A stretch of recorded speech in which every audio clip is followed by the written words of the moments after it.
dhalateera, ilmis nuuf kennameera, humni mootummaa isaa gateettii isaarra jira. Maqaan isaa Gorsaa, Dinqii, Waaqayyoo, Jabaa, Abbaa bara baraati.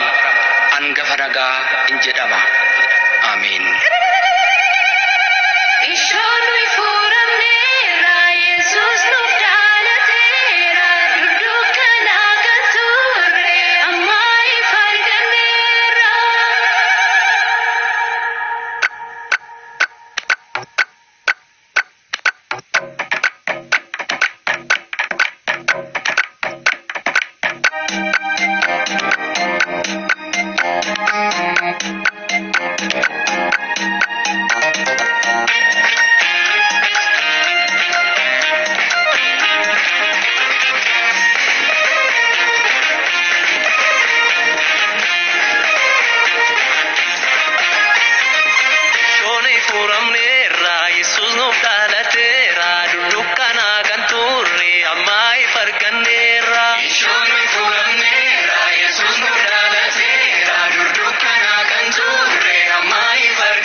Kuno azira bayina video agarra.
Daawwattootaaf dhaggeeffattoota televizyiinii Mo'aa gooftaan keenya Yesuus Kiristoos bakka jirtanitti hunduma keessanii wajjiniin haa ta'u guyyaa irraa sagantaa hooggantummaa yookiin Mo'aa leadership akkaataa addaatiin tokkummaan akkamittiin dhufa. Si'a baay'ee gaaffiin yookiin rakkinni hooggantoota baay'ee waajjira isaanii keessatti, dhaabbata isaanii keessatti, maatii isaanii keessatti akkasumas immoo biizinasii yookiin immoo hawaasaaf siyaasa keessatti tokkummaa fiduu dadhabuudha. Tokkummaa fiduu yommuu danda'amu gara mo'ichaatti imaluun yookiin adeemuun baay'ee salphata. Kanaaf gaaffii tokko kaaseen gaaffii sana wajjiniin barumsa hooggantummaa irratti akkamittiin gara tokkummaatti dhufuun danda'ama. Isa jedhu barumsa gaggabaabaa isinii kennuudhaan barbaada yookiin immoo isinii wajjiniin hirmaachuun barbaada. Tokkummaan akkamitti dhufa? Macaafa fakkeenyaa boqonnaa 28 lakkoofsa 19 irratti akkas jedha. Uummanni tokkummaa hin qabne gadhiisii ta'a yookiin immoo uummanni mul'ata hin qabne gadhiisii ta'a. Gadhiisii ta'a jechuun tokkummaa dhaba, tokkummaa isaatu hiikama, gargar faca'a, gargar tamsa'a, gargar adeema jechuudha. Yeroo uummanni tokko immoo gargar adeemu moo'ichaaf saaxilama, moo'amuudhaaf saaxilama, bitamuudhaaf saaxilama, rakkachuudhaaf saaxilama. Gara tokkummaatti akkamittiin dhufuun danda'ama? Akkas jedhe Waaqayyo saba Israa'eliin, dhaga'i yaa Israa'el, Waaqayyo Waaqni kee tokko ittiin jedhe. Maaliif akkasittiin jedhe? Tokkummaan akka isaan gidduu jiraatuuf. Biyyi Israa'el biyya ta'uudhaaf maatii 12 keessaati walitti dhufan. Obbolaan ijoolleen Yaaqoob 12 akka qomoo qomootti yookiin immoo akka sanyii sanyiitti, akka maatii maatiitti, akka gosa gosaatti iddoo 12tti hirmaatanii turan. Isaanis Roobel, Simoon, Yihudaa, Lawwii, Gaad, Daan, Niftaalem, Isaakor, Zaabiloon, Aseer, Yoosefiif Biniyaami. Ijoollee Yoosef lamaanis immoo Efreemiif Minaaseen booddeetti dabalaman. Jarreen kun hundumtuu tatamsa'anii iddoo mataa isaaniitti qubatan. Maatii mataa isaanii, sanyii mataa isaanii, firoota mataa isaanii horataniiru. Haa ta'u iyyuu malee akka biyyaatti tokkummaan isaanii baay'ee barbaachisaadha. Sababii kanaatiif irra deddeebi'amee waa'een tokkummaa kan inni dubbatame. Yeroo isaan tokkummaa qaban humna horatu. Yeroo humna horatan naannoo isaanii irratti moo'icha labsuu danda'u yookiin immoo moo'icha argachuu danda'u. Si'a baay'ee uummata keenya gidduutti waa'een tokkummaa hin dubbatama. Tokkummaa dheebuun tokkummaa jira. Warri siyaasaa tokkummaa dubbatu, warri aartii tokkummaa dubbatu, warri diraamaa tokkummaa dubbatu, warri sirbaa tokkummaa dubbatu, warri amantaaf warri waldaa tokkummaa dubbatu. Akkamittiin tokkummaan kun dhalachuu danda'a? Maatiin yoo tokko ta'e malee, dhaabbanni yoo tokko ta'e malee, biizinasiinii fi hawaasni yoo tokkummaadhaan walitti dhufee walii wajjiniin hojjetee socho'e malee gara fuula duraatti biyya cimaa, saba cimaa, aangoodhaaf humna cimaa argachuudhaaf ta'uu hin danda'u. Isa kanaaf egaa har'a tokkummaan akkamittiin dhufa? Yookiin immoo utubaan tokkummaa inni gurguddaan maayini? What are the pillars of unity? Isa jedhu irrattan isin wajjiniin hirmaadha. Tokkummaan akka saayinsii liidarshiippiitti utubaa sadii qaba. Yookiin immoo dhaabbata sadii qaba. Inni jalqabaa mul'ata jedhama yookiin immoo vision. Sababii kanaatiif sabni mul'ata hin qabne gadhiisii ta'a kan inni jedhameef. Gargar faca'aa hin tamsa'a jechuudha. Uummata tokko kan tokko godhu afaan tokko dubbachuu, aadaa tokko qabaachuu, naannoo tokko jiraachuudhaa fi qomoo tokko keessaa dhalachuu miti. Kana hundumaa ta'anii namoonni gargar faca'an hedduudha. Fakkeenya fudhachuu dandeenya warra akka Somaaliyaa, warra akka Yugoslaaviyaa, warra akka Raashaa bifa tokko kan qaban, afaan tokko kan qaban, iddoo baay'eetti amantaa tokko kan qaban, Iraaq irraan, Siiriyaa irraan fudhachuu dandeenya, amantaa tokko qabu, garuu tokkummaan si'a baay'ee ituu hin ijaaramin hafa. Maaliif? Tokkummaa kan fidu dhiigaan tokko ta'u, afaaniin, aadaadhaan, sabummaadhaa fi ji'oogiraafii yookiin bakka jiraataniin tokko ta'utu hin taane mul'ata tokko qabaachuudha. Isa kana keessa gadi fageenyaan itti lixa. Inni lammaffaa hooggana yookiin immoo liidarshiippii cimaa qabaachuudha. Hooggana cimaa qabaachuun yookiin immoo hoogganaa cimaa nama fuuldura deemu, uummata fuuldura deemu kan isaaniin inspire godhu jechuudha. Inspiring leadership, motivating leadership isa jennu. Kan isaan kakaasu, mul'aticha hubatee kan hubachiisu, beekee kan beeksisu, baratee kan barsiisu qabaachuu jechuudha. Hooggana jabaa, gorsa kan fudhatu, yaada adda addaatiin kan gabbifame, kan dubbisu, kan qoratu, kan beeku, kan tasgabbaa'ee fi aara galfiidhaaf boqonnaa kan qabu, hundeesaa kan gadi fageeffate, uummataaf waaqaa wajjiniin tokkummaa kan qabu. Hooggana jabaa jechuudha.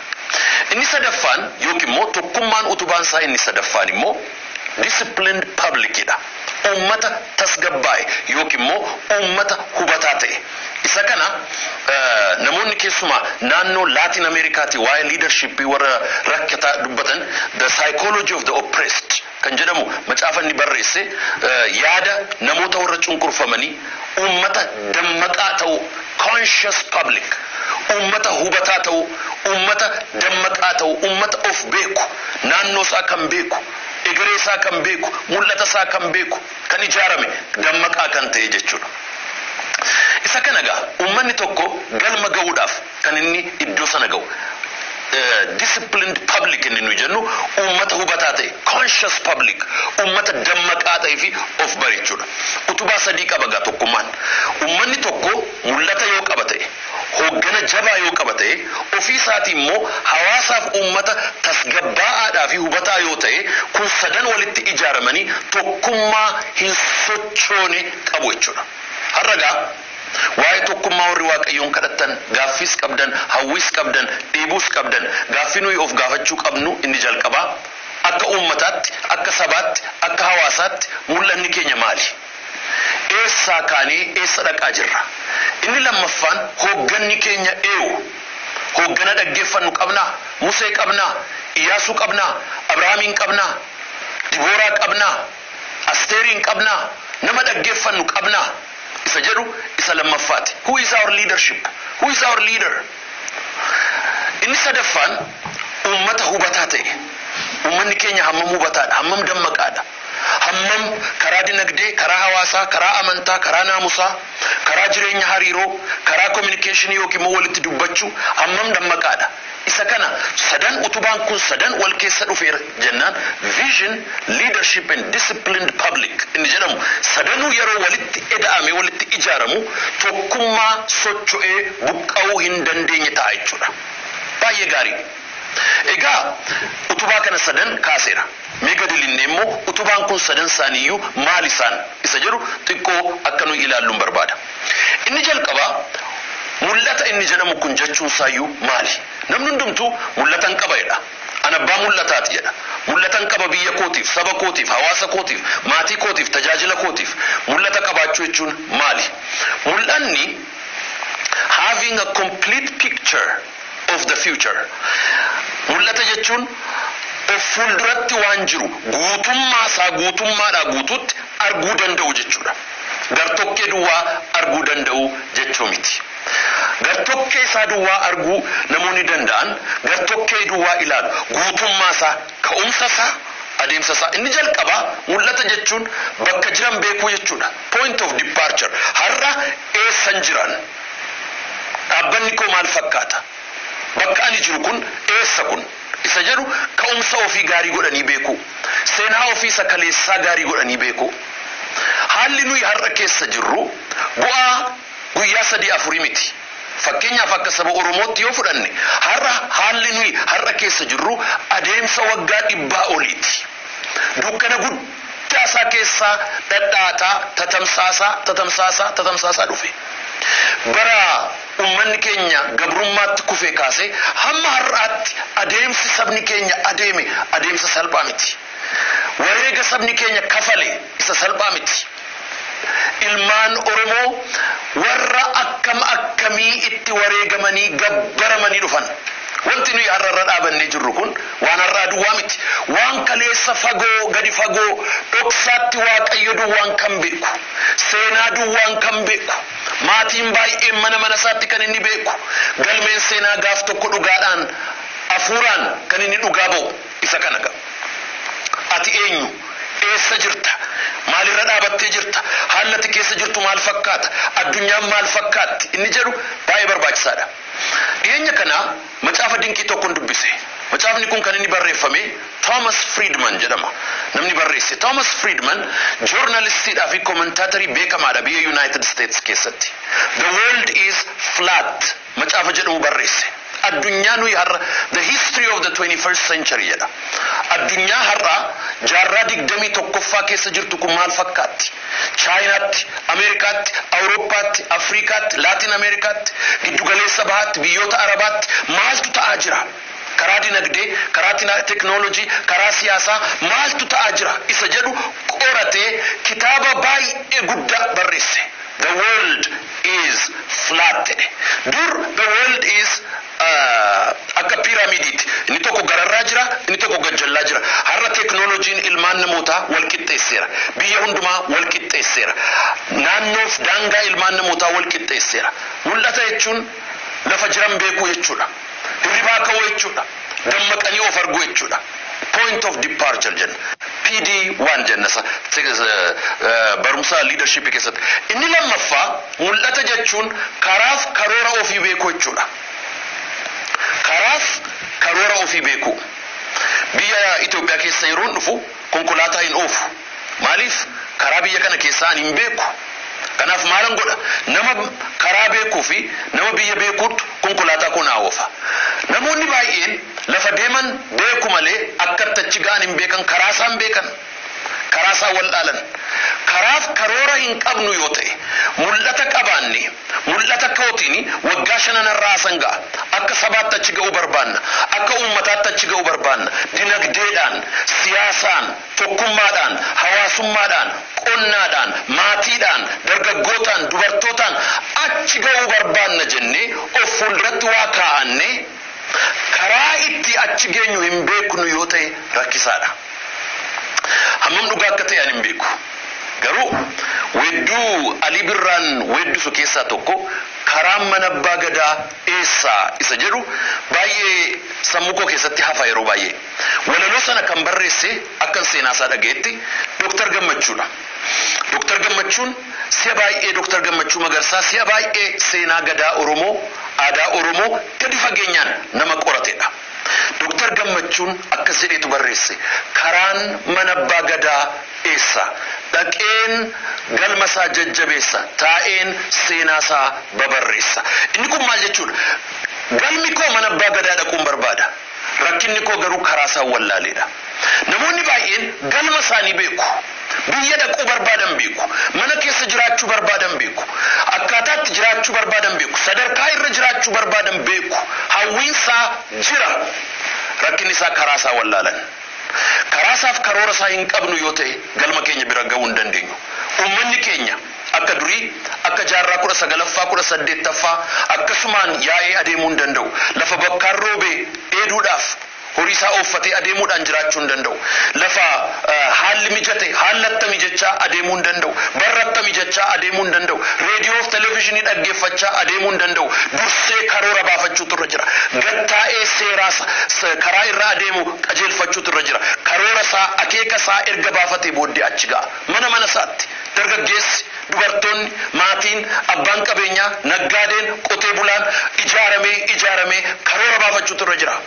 Karoora baafachuutu irra jira. Warri liidarshiipii barsiisan maal jedhu? Namni tokko sammuu isaa keessatti yeroo mul'ata qabaatu tarkaanfii tokko tarkaanfate. Mul'ata sana immoo yeroo karooraan lafa kaa'u tarkaanfii lammaffaa isaa fudhate jechuudha. Doubling the power of progress jenna. Karaa adeemsa yookiin immoo humna guddinaa haaressuudhaaf jajjabeessuu jechuudha.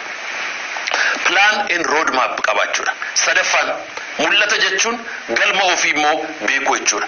Eessa dhaqaan jira? Eessa dhaqaan jira kanaaf deebiin qabu yoon ta'e achi ga'uus hin danda'u. Yoon achi ga'es immoo akkan achi ga'e hin beeku jechuudha. Eessa dhaqaan jira? Eessa galmi koo? Eessa dhaqaa jirra? Eessa manni nu itti galuuf adeemnu? Biyya nu itti galuuf adeemnu? Sirna nu ijaarrachuuf adeemnu? Haala nu irra jiraachuuf adeemnu? Dinagdeedhaan eessa ga'uu barbaanna? Hawwiin keenya maayini? Mul'anni keenya maayini? Inni kun point of destination or PD2 jenna. Point of destination or PD2 jenna. Isa kana gaa point of departure iddoo ka'umsaati. Point of destination iddoo galumsaati yookiin iddoo itti galanidha. Kana gidduu maaltu jira? Karaaf karooratu jira. Mul'ata jechuun isa kana gaa. Mul'ata jechuun lafa kaa'an beeku, karaarra deeman beeku, bakka itti galan beeku. This is the complete picture of a vision. Namni tokko mul'atan qaba yeroo jedhu seenaa barata. Seenaa barate immoo galma ga'u immoo hubata. Erga hubate immoo karaa ittiin achi ga'u immoo baafata. Namni kana kiisii isaa keessaa, qoma isaa keessaa, mana isaa keessaa hin qabne jireenya guutuu jiraataa jira jechuu hin dandeenyu. Akkasumatti jiraataa jira jechuudha. Waan tokkoon isinitti hima. Nuyi yoo karoora hin qabnu ta'e, yoo akeeka hin qabnu ta'e, hireen keenyaaf shoorri keenya warra karooraaf akeeka baafatan dudduuba hiriiruu duwwaadha. Hoogganuu barbaanna yoo ta'e, dura bu'uu barbaanna yoo ta'e, olaanuu barbaanna yoo ta'e, angafummaa barbaanna yoo ta'e, jabina barbaanna yoo ta'e, gatteenyee lafa jirru har'a xiinxaluu, adeemnu karoorfachuu galma keenya immoo bira ga'uu danda'udha. Kun mul'ata jedhama yookiin immoo vision jedhama. Tuqaa lammaffaa. Utubaan tokkummaa inni lammaffaa hooggana qabaachuudha yookiin immoo visionary and action oriented leadership isa jennu. Hooggana qabaachuudha. Leader jechuuni ummanni tokko hoogganan qabaa yeroo jedhu naman qaba jechuusaa duwwaa miti. Principle of leadership idha. Eenyuyyuu dhufee waajjira sanatti galu. Waajjira sanas immoo gaafa dadhabu keessaa dhiisee haa deemu. Hooggana jechuun garuu ummanni tokko hooggana isa gitu qabaachuutu sarara jira. Ilaalcha hoogganaa. The principle of leadership. The idea of leadership, the character of leadership isa jennu qabaachuutu irra jira. Ummanni tokko hoogganni isaa obbo Abaluu yoo jenne gaafa obbo Abaluu du'e, gaafa Dooktor Abaluu du'e, gaafa Jeneraal Abaluun du'e, gaafa sana hooggana dhaba jechuudha. Hooggana jechuun nama duwwaa jechuu miti. Mul'ataaf gita uummata tokkoon kan ga'u ilaalcha qabaachuu jechuudha. Abbaan fedhe yoo dhufe gita sanaan of qopheessee dhufa. Uummatichis immoo hooggana sana gita sana irratti isa eeggata. Hooggana jechuun eenyunni? Tokkoffaa nama bakka ka'umsa isaa gaarii godhee xiinxalee beeku jechuudha. Nama uummatichaaf, hawaasicha, biyyichaaf, sabicha, haalichaaf naannicha keessatti hidda yaafatee gad dhaabate jechuudha. Yoo kana ta'uudhaa baate nama qilleensa irra jiru ta'a jechuudha. Har'a waan gaarii dubbachuu, hojjechuu, ho'isuu, bullussuu danda'a.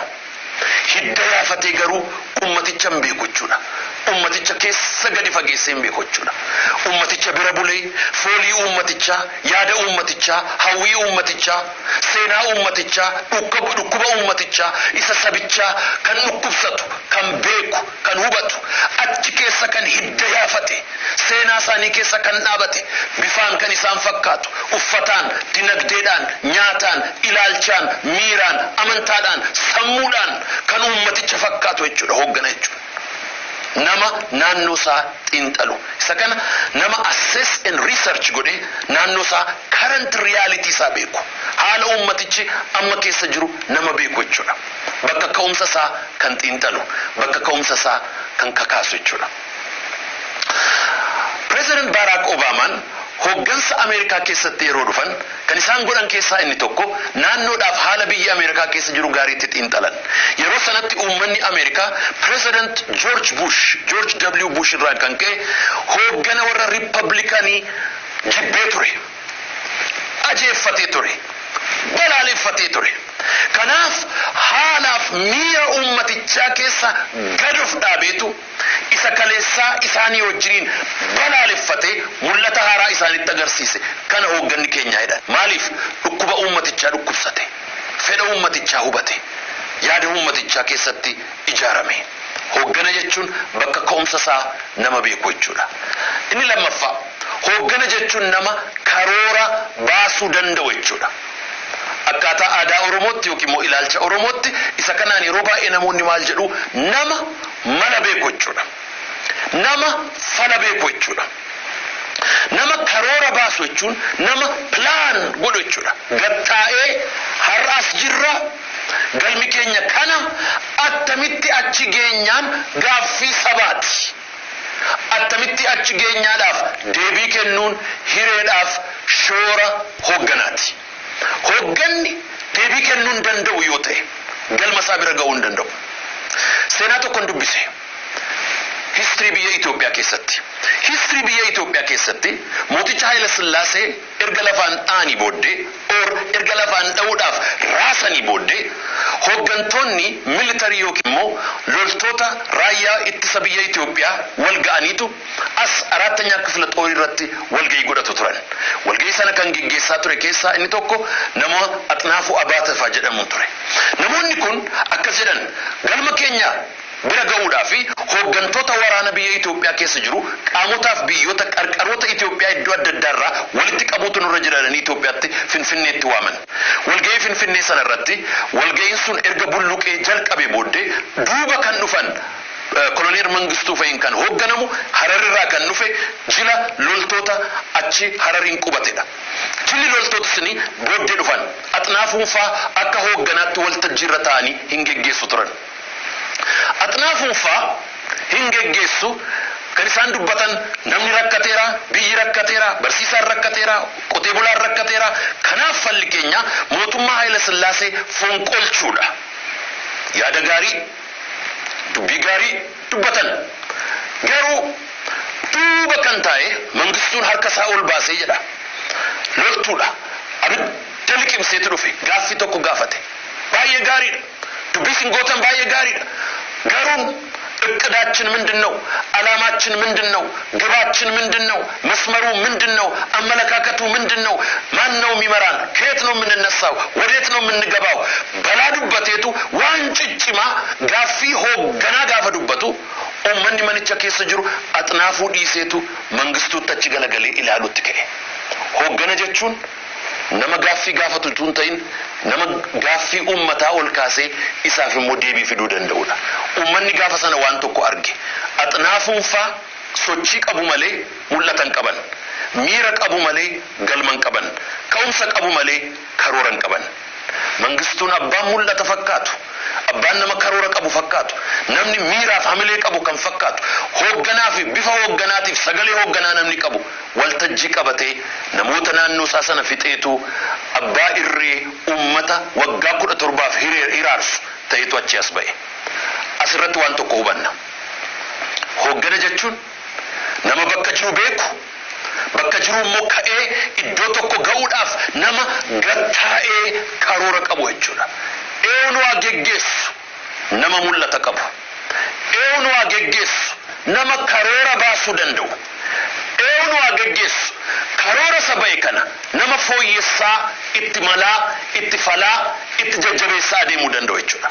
Hooggana jechuun abbaa karooraa, planning and a process roadmap nama qabu jechuudha. Inni sadaffaan hooggana qabaachuusa jedhu irratti inni sadaffaan hooggana jechuun galmicha beekuuf beeksisuu nama danda'udha. Hoogganaan ji'a 4 ji'a 5 yeroo uummatatti dubbatu jabaadhaa itti siqaa jirra galmi keenya kana fakkaata jedheetu galmicha uummatatti agarsiisee kan uummata jajjabeessudha. Mana hidhaa Time kan jedhamu fiilmii tokkotu jira. Fiilmiin kun fiilmii mana hidhaati. Biyya United States keessatti ta'a. Fiilmii sana kan hoogganu Eddie Murphy jedhama. Hidhamtoota akka jiranitti gurraachota cunqurfamoota biyya Ameerikaati. Mana hidhaa guutanii jiru. Galgala hidhamaan erga manatti ol guurame booddee addaraasha keessa balballi hin cuufamaa. Eddie Murphy ka'eetu haasaa isaanii godha. Ilaa jaranaa jedha. Jedhu gaafa si baanu mana sirbaa tokkoon ijaaraan lafatti sirbi ta'u naayit kilabii cimaan ijaara nyaanni qophaa'a diijeen jira sirbi jira warri dannasan jira uffata bareedaa uffanna akkasitti jiraanna hin gammadu achi keessa taa'aniitu mul'ata kennaaf yeroo asii baatan isinii gammadudha. Inni furdaan tokkochi dhaabate ani maalan hojjedha gaafa neesi ba'u balbala eeddaka nama cimaa nu barbaachisa. Inni tokko immoo ammaalan hojjedha nyaata qopheessita, ammaalan hojjedha sirbita, ammaalan hojjedha nyaata dhiyeessita, ammaalan hojjedha sagantaa tasgabbeessita. Hundumaaf hojiira hin iyyuu halkan sana hin gammadu. Mana hidhaa keessa jiru naayit kilabiin hin jiru garuu akka waan naayit kilabii keessa jiranitti viizhinii kennaaf inspire isaan godha hin gammachiisa. Maal jechuudha yeroo isaan gattaan hundinuu Eddie Murphytti marsee ta'a. Yeroo gadi ba'an isa dudduuba hiriiranii adeemu. Maaliif? He became their imaginative leader. Mul'ata kenneef. Mul'ata isaan gammachiisu kenneef. Mul'ata miira isaanii ol qabu kenneef. Mul'ata onnee isaanii ho'isu kenneef. Mul'ata egeree isaanii gammachiisu kenneef. Hooggana jechuun nama mul'ata sana beekuuf beeksisu jechuudha. Communication skill nama dubbachuu jechuudha. Clear target, clear goal, and then inspiring communication. Kan isaan kakaasu, kan isaan dammaqsu, kan isaan jajjabeessu kennuufii danda'u jechuudha. Hoogganni eenyu? Nama bakka ka'umsa isaa beeku. Bakka ka'umsa isaatii kaasee immoo nama karooraaf karaa agarsiisu. Galma isaanii immoo kan itti agarsiisu. Achi isaan masaan gaanitti kan isaan jajjabeessuuf kan isaan dadammaqsu jechuudha. Utubaa tokkummaa isa sadaffaa. Uummanni tokko utubaa tokkummaa qabaachuudhaaf mul'ata qabaachuutu irra jira. Hooggana qabaachuutu irra jira. Inni sadaffaan ummata hubataadhaaf dammaqaa tasgabbaadhaaf naamusa qabu qabaachuudha. Uummanni tokko akkamittiin uummata hubataa ta'a yeroo mul'aticha hubatudha. Mul'anni keenya maali? Mul'anni keenya maali? Of fuulduratti kan nuyi arginu biyya akkamii ilaaluu barbaanna? Egeree Oromiyaa irratti, egeree Itoophiyaa irratti, egeree Afrikaa irratti shoorri keenyaaf ga'een keenya addunyaa irratti maal akka ta'u barbaanna? Dubartootaaf, dargaggootaaf, qotee bulaadhaaf, naggaadeedhaaf, barsiisaadhaaf, barataadhaaf, what is our vision? Uummanni mul'ata isaa hin beeku yoo ta'e gadhiisii ta'a. Saba guddaa ta'uu barbaanna, saba jabaa ta'uu barbaanna, saba hubataa ta'uu barbaanna, saba tasgabbaa'aa, saba naamusaa'aa, saba dammaqaa, saba jaalalaa, saba dhiifamaa, saba araaraa, saba sooressa, saba jabaa ta'uu barbaanna. Sababii kanaatiif ummati yeroo mul'ata qabaatu mul'ata sanaaf bitama, mul'ata sanaaf jiraata. Lammaffaa tasgabbiidhaa fi adabaan socho'u yeroo jedhamu amalaa fi shaakala xuraa'aadhaaf dadhabaarraa of eeguu jechuudha. Sirba garmalee, nyaata garmalee, ejja garmalee, kufaatii garmalee, jibba garmalee, aarii garmalee, diigamsa garmalee, ofittummaa garmalee, sagaagalummaa garmalee, malaammaltummaa garmalee ummata qiiga'u yoo ta'e ummata disciplined public ittiin jenna. Ummatni disciplined public ethical society isa jennudha. Ethical society ni ummataa fi saba sarara gidduu deemuu danda'u jechuudha. Asinu taalu, achinu taalu, kaayyoo isaa beeka, mul'ata isaa beeka, hooggana isaa beeka, ilaalcha isaa beeka, isa kana gidduutti adeema jechuudha. Of eeggatee adeema. Uffanni isaa qulqulluu, ilaalchi isaa qulqulluu, amalaaf muuxannoo hamaarraa uummata tasgabbaa'ee of eegu jechuudha. Jibbarraa kan of ittisu, aariirraa kan of qabbaneessu, kan gattaa'ee mari'atu, kan wal jaallatu, kan wal kabaju, kan wal simatu, hawaasaaf uummata kan biraadhaaf fakkeenya kan ta'u isa kana jechuudha. Uummata tasgabbiidhaaf adabaan ethical, moral, quality society isa jennudha. Isa gararraadhaan of kabajee uummata jiraatu jechuudha. Maqaan Waaqayyoo haa eebbifamu. Inni dhuma ummata hubataa jechuuni ummata galmicha ilaalanii jajjabaachuu wal jajjabeessuudhaaf qabsaa'udha. Yeroo hundumaa yeroo dadhabu mul'aticha ilaala. Sabni Israa'el 600,000 biyya Misrii ba'e. Warra biyya Misir keessaa ba'an keessaa nama 2tu biyya kakuu gale. Inni kaan biyya onaa keessatti irbaata biyya onaa ta'ee achitti hafe. Galaana, bineensa biyya ormaa keessatti kufaa du'aa achitti hafe. Maaliif? Uummata tasgabbaa'aadhaaf hubataa hin turre. Kaayyoo Waaqayyo isaaf qopheesse bira ga'uu hin dandeenye. Biyya Waaqayyo isaaf cire bira ga'uu hin dandeenye. Lafa Waaqayyo isaaf bite bira ga'uu hin dandeenye. Lafa Waaqayyo isaaf qopheesse dhaaluu hin dandeenye. Maaliif? Tasgabbiin qabu ture. Naamusa hin qabu ture. Ilaalcha isaa naamusa keessaa inni tokko work ethics isa jennudha. Akkaataatti hojjetan, shamizii dachaafatanii, dafqa xuruurfatanii, jabaatanii, cimanii, ilaalchaaf kaayyoo yeroodhaaf humna irratti dhangalaasanii bu'aa dafqoo fi nyaachuu itti gammadanii nyaachuu. Work ethics ummata jabaatee hojjetu, ummata jabaatee baratu, ummata jabaatee qoratu, ummata tokkummaa isaa eegu, ummata wal jaallatu, ummata wal kabaju, ummata olloota isaa hammatu, ummata biyyaaf jiraatu, ummata guddaa, ilaalchaan guddaa, mul'ataan guddaa yeroo ta'u akkasitti jiraata jechuudha. Tokkummaan attamitti dhufa? Mul'ata qabaachuu, hooggana qabaachuu, ummata tasgabbaa'aa qabaachuu. Vision, leadership and disciplined public. Yeroo kun sadan walitti dhufu. Afaan ofii dagaagfachuu, aadaa ofii dagaagfachuu, biyya misoomfachuu, nagaa waliin jiraachuun hin danda'ama.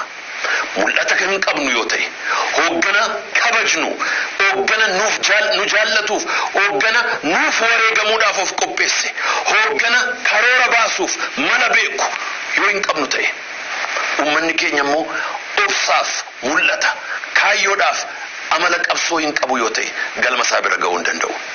Ani waan tokko irratti shakkii hin qabu. Waaqayyo geggeessee fidee saba keenya har'aan ga'eera. Karaan keenya hin dhumne.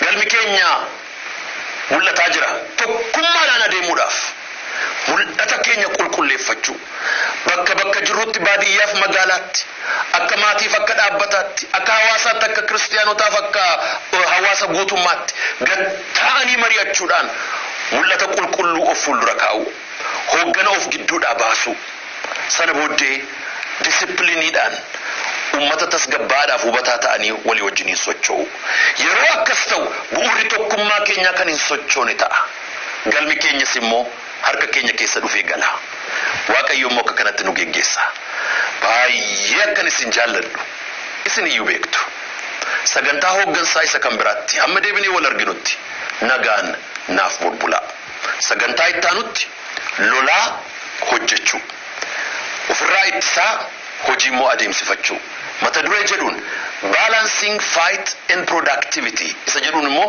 walii wajjiniin walitti deebina hammasittuu nagaan naaf bulbulaa amen.